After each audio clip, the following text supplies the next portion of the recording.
ఉరుకుల పరుగులతో సాగే ఈ ప్రపంచంలో ఒక కప్పు టీతో మన రోజుని మొదలెడతాం. అలాంటి మిమ్మల్ని మరింత తాజాగా ఉంచాలని మన సిఆర్ వాయిస్ మీకోసం బేబర్ టీని తీసుకొస్తుంది.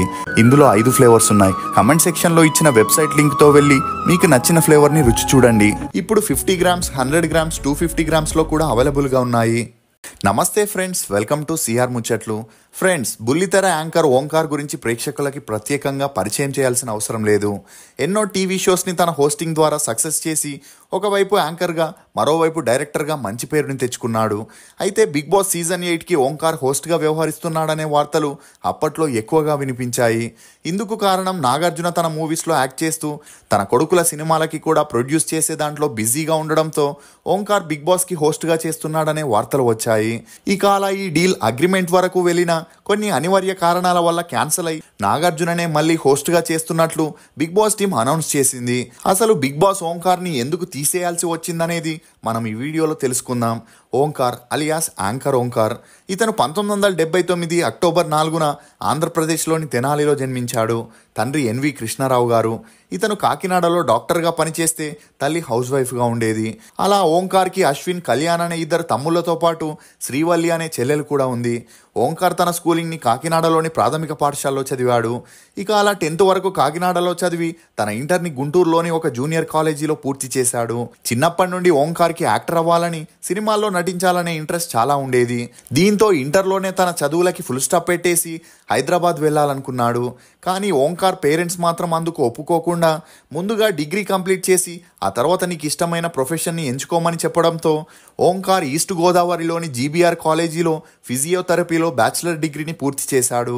ఇక అలా డిగ్రీ పూర్తవగానే హైదరాబాద్కి వచ్చిన ఓంకార్ నాంపల్లిలో ఒక హాస్పిటల్లో ఫిజియోథెరపిస్ట్గా ప్రాక్టీస్ని మొదలెట్టాడు.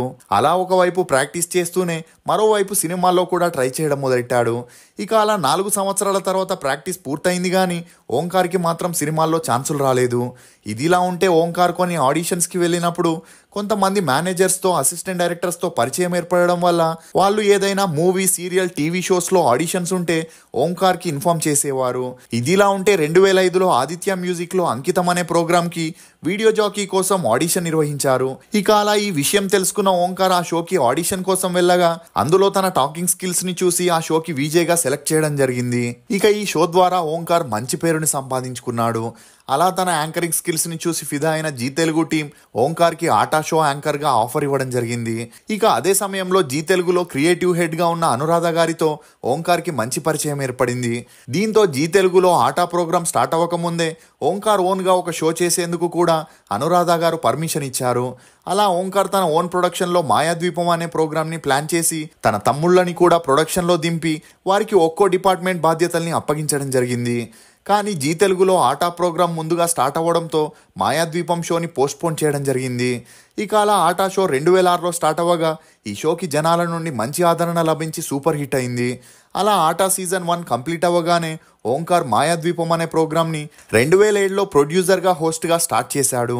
అలా ఈ ప్రోగ్రామ్ని కూడా చిన్నపిల్లలతో స్టార్ట్ చేయగా ఈ షోకి కూడా మంచి టీఆర్పీ రేటింగ్ వచ్చి హిట్ అయింది. దీంతో ఓంకార్ జీ తెలుగులో క్రియేటివ్ టీంలో జాయిన్ అయి ఆ ఛానల్కి సంబంధించిన ప్రోగ్రామ్స్ని తనే డిజైన్ చేసేంత పొజిషన్కి చేరుకున్నాడు. అలా ఆ తర్వాత ఓంకార్ 2007లో ఆటా సీజన్ 2ని ప్రొడ్యూసర్గా, హోస్ట్గా స్టార్ట్ చేయడం జరిగింది. ఇక అలా షార్ట్ పీరియడ్లో ఓంకార్ జీ తెలుగు ఛానల్లో ఇంతలా డెవలప్ అవ్వడం చూసి అందరూ షాక్కి గురయ్యారు. ఎందుకంటే ఒక ఛానల్లో హోస్ట్గా చేయాలంటేనే సంవత్సరాలు పడుతుంది.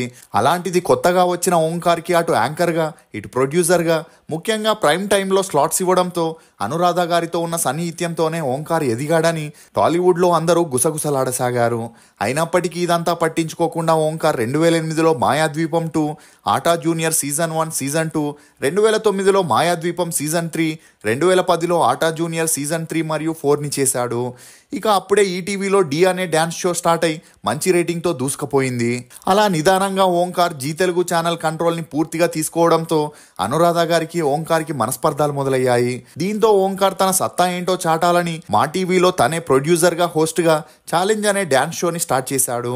ఇక ఆ షోకి మంచి ఆదరణ లభించడంతో జీ తెలుగు వారు ఓంకార్ని వదులుకోలేక మళ్ళీ తమ ఛానల్కి తీసుకొచ్చి సరిగమప జూనియర్ అనే ప్రోగ్రామ్కి హోస్ట్గా ఛాన్స్ ఇవ్వడం జరిగింది.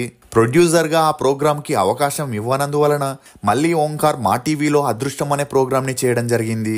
ఇక ఆ తర్వాత 2010లో ఆటా సీజన్ 3కి ప్రొడ్యూసర్గా హోస్ట్ చేస్తూ దూసుకుపోయాడు. ఇక అలా అప్పటి నుండి అటు జీ తెలుగులో కొన్ని షోస్ చేస్తూ స్టార్మాలో కూడా కొన్ని షోస్ చేయడం ద్వారా అటు యాంకర్గా ఇటు ప్రొడ్యూసర్గా దూసుకుపోయాడు. కానీ ఓంకార్కి స్మాల్ స్క్రీన్లో కన్నా సిల్వర్ స్క్రీన్లోనే అచీవ్ చేయాలనుకునేవాడు. అందుకుగాను తన తమ్ముడైన అశ్విన్ని హీరోగా పెట్టుకొని తన డైరెక్షన్లో ఒక మూవీని చేయాలని ప్లాన్ చేశాడు. అలా ఒక మంచి స్టోరీ కోసం వెతకగా అప్పట్లో స్టోరీ రైటర్గా మంచి పేరున్న చిన్ని కృష్ణని సంప్రదించడం జరిగింది. ఇక అలా అతను జీనియస్ మూవీ కథ చెప్పడం, ఆ స్టోరీ ఓంకార్కి నచ్చడంతో ఆ మూవీకి కావాల్సిన బడ్జెట్ తన దగ్గర లేనందువలన ప్రొడ్యూసర్ దాసరి కిరణ్ కుమార్ని ప్రొడ్యూస్ చేయమని అడగడం జరిగింది. మొదట్లో దాసరి కిరణ్ ఓంకార్ తమ్ముడిని హీరోగా ఒప్పుకున్న ఆ స్టోరీ పూర్తిగా విన్న తర్వాత, నీ తమ్ముడు అశ్విన్ హీరో అయితే నేను ప్రొడ్యూస్ చేయలేను, నేను చెప్పే హీరోని తీసుకుంటేనే ఎంత బడ్జెట్ అయినా నేను ఇన్వెస్ట్ చేస్తానని చెప్పడంతో అందుకు ఓంకార్ తను ముందు డైరెక్టర్గా ప్రూవ్ చేసుకుంటే తన తమ్ముడితో ఎన్ని మూవీస్ అయినా చేయొచ్చు అనుకున్నాడు. అలా అప్పటికే నువ్విలా మూవీ చేసిన ఆలుష్ని హీరోగా రికమెండ్ చేయడంతో ఓంకార్ అందుకు ఒప్పుకోవడం జరిగింది. ఇక ఆ మూవీలో తన తమ్ముడైన అశ్విన్ ఒక క్యారెక్టర్ని కూడా చేశాడు. అలా మొదట్లో 3 కోట్ల బడ్జెట్ అనుకొని స్టార్ట్ చేసిన ఆ మూవీ ఫైనల్ అవుట్పుట్ వచ్చేసరికి 10 కోట్లు అయింది. ఇక అలా జీనియస్ మూవీ 2012 డిసెంబర్లో రిలీజ్ అయి డిజాస్టర్ అయింది. దీంతో ఓంకార్ డిప్రెషన్లోకి వెళ్ళి 2 మంత్స్ ఇంటి నుండి బయటికి రాలేదని చెప్పొచ్చు. ఇక సినిమాలకి కాస్త బ్రేక్ ఇచ్చి స్మాల్ స్క్రీన్లో 100% లవ్, మాయాద్వీపం అనే ప్రోగ్రామ్స్ని చేశాడు. ఇక అలా ఆ ప్రోగ్రామ్స్ కూడా అంతంత మాత్రమే రన్ అయ్యేవి కానీ మొదట్లో లాగా హైప్ రాలేదని చెప్పొచ్చు. ఇదిలా ఉంటే 2011లో తన ఇంట్లో వారు ఓంకార్కి స్వరూప అనే తన మేనమామ కూతురితో పెళ్లి చేయడం జరిగింది. అలా వీరి అన్యోన్య సంసారానికి గుర్తుగా అమృత అనే అమ్మాయి కూడా జన్మించింది. ఇక పోగొట్టుకున్న చోటే వెతకాలి అనేలాగా తను డైరెక్టర్గా ఫెయిల్ అయిన చోటే ఓంకార్ గెలిచి చూపించాలనుకున్నాడు. అలా మంచి స్టోరీ కోసం ఎదురు చూస్తున్నప్పుడే తన దగ్గర అసిస్టెంట్ డైరెక్టర్గా చేస్తున్న తను ఒక హారర్ మూవీ లైన్ని చెప్పడం, అది ఓంకార్కి బాగా నచ్చడంతో ఆ లైన్తో ఓంకార్ టీం ఫుల్ స్టోరీని డెవలప్ చేయడం జరిగింది. ఇక ఆ మూవీకి 3 కోట్ల బడ్జెట్ అనుకోగా ఓంకార్ దగ్గర 1,50,00,000 ఉండడం వల్ల ముందుగా శాటిలైట్ రైట్స్ని మా టీవీకి ఇవ్వాలని ఆ ఛానల్ సీఈఓ అయిన నిమ్మగడ్డ ప్రసాద్ని కలిసి ఆ మూవీ స్టోరీ చెప్పగా, స్టోరీ తనకి నచ్చి శాటిలైట్ రైట్స్ని తీసుకుంటున్నట్లు అగ్రిమెంట్ వేసుకొని 1,50,00,000 రూపాయలని ముందుగానే ఇవ్వడం జరిగింది. అలా రాజుగారి గది మూవీలో తన తమ్ముడైన అశ్విన్ని హీరోగా పెట్టుకొని కొంతమంది ప్యాడింగ్ ఆర్టిస్టులతో ఆ మూవీ షూటింగ్ని స్టార్ట్ చేశారు. ఇక ఆ మూవీ స్టార్ట్ అవ్వక ముందు హీరోయిన్ అంజలిని బొమ్మాలి క్యారెక్టర్కి సెలెక్ట్ చేయగా అదే సమయంలో ఓంకార్కి అంజలికి మంచి సాన్నిహిత్యం పెరిగిందని అప్పట్లో మీడియాలో హల్చల్ అయింది. కానీ అంజలికి ఉన్నట్టుండి కోనా వెంకట్ సహాయంతో డిక్టేటర్ మూవీలో బాలకృష్ణ సరసన హీరోయిన్గా యాక్ట్ చేసే ఛాన్స్ రావడంతో ఓంకార్ ప్రాజెక్ట్ నుండి తప్పుకుంది. దీంతో ఓంకార్ ఆ పాత్ర కోసం వెతుకుతున్నప్పుడే అప్పటికే సినీ కెరియర్ డౌన్ స్టేజ్లో ఉన్న పూర్ణాని ఆ పాత్రకి సెలెక్ట్ చేయడం జరిగింది. ఇక అలా రాజుగారి గది మూవీ ప్రమోషన్ని ఓంకార్ డిఫరెంట్గా అందరు యాక్టర్స్తో చేపించడం వల్ల ఆ మూవీకి చాలా హైప్ పెరిగింది. దీంతో ఆ మూవీ రైట్స్ని సాయి కొర్రపాటి మరియు అనిల్ సుంకర కలిసి 5 కోట్లకి కొనుక్కొని 2015లో ఆ మూవీని రిలీజ్ చేశారు. అలా ఆ మూవీ రిలీజ్ అయి 18 కోట్లని కలెక్ట్ చేసి సూపర్ హిట్ అయింది. దీంతో ఓంకార్ డైరెక్టర్గా సక్సెస్ అవ్వడంతో పాటు ఆ సినిమా ద్వారా తన తమ్ముడికి మంచి లైఫ్ని అందించాడు. ఇక వెంటనే వచ్చిన రాజుగారి గది 2, రాజుగారి గది 3 హిట్ అయిన మొదటి పార్ట్ లాగా అంతలా పేరు రాకపోయేసరికి 2019 నుండి ఓంకార్ సినిమాలకి బ్రేక్ ఇచ్చి మళ్ళీ స్మాల్ స్క్రీన్లో బిజీ అయ్యాడు. ఇక ఇదిలా ఉంటే బిగ్ బాస్ సీజన్ 8కి ముందుగా ఓంకార్ని హోస్ట్గా ఫిక్స్ చేయడం జరిగింది. ఎందుకంటే నాగార్జున అటు సినిమాలు చేసుకుంటూ ఇటు బిగ్ బాస్ షోకి టైంని కేటాయించకపోవడంతో 2 రోజులు చేయాల్సిన షూట్ని హాఫ్ డేలోనే చేయాల్సి వస్తుండేది. అంతేకాకుండా బిగ్ బాస్ షోని ఆల్ ఓవర్ ఇండియాలో వివిధ లాంగ్వేజెస్లో చేయగా అందులో చేసే హోస్టులందరూ బిగ్ బాస్ టీం సూచించే సూట్స్ని వేసుకుంటారు. కానీ నాగార్జున మాత్రం తనకి నచ్చిన డ్రెస్లని, ఒక్కోసారి తన పర్సనల్ డ్రెస్లని వేసుకోవడం వల్ల అప్పట్లో సోషల్ మీడియాలో ట్రోల్కి గురయ్యాడు.